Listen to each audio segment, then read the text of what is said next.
Welcome to the Staying Sane with STEM series. My name is Brian Jones. I'm the director of Harding Academy of Robotics, and I hope you have enjoyed our videos that come out so far. I do want to take some time now and introduce you to a few projects that Harding Academy of Robotics is doing in partnership with our healthcare community here. The first one I want to show you is the Apollo BVM.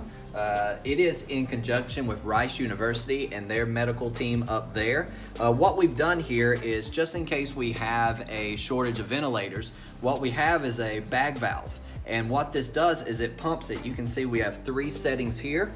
One of them's tidal volume, one of them's respiration rates, and one of them's inhale and exhale. You put your bag valve right here in the middle, and then all you got to do is set your settings and you run it. And as you run it, it will pump it for our healthcare professionals. There's two things that helps with this. Number one, for our healthcare professionals to not be tied down pumping this over and over and over again.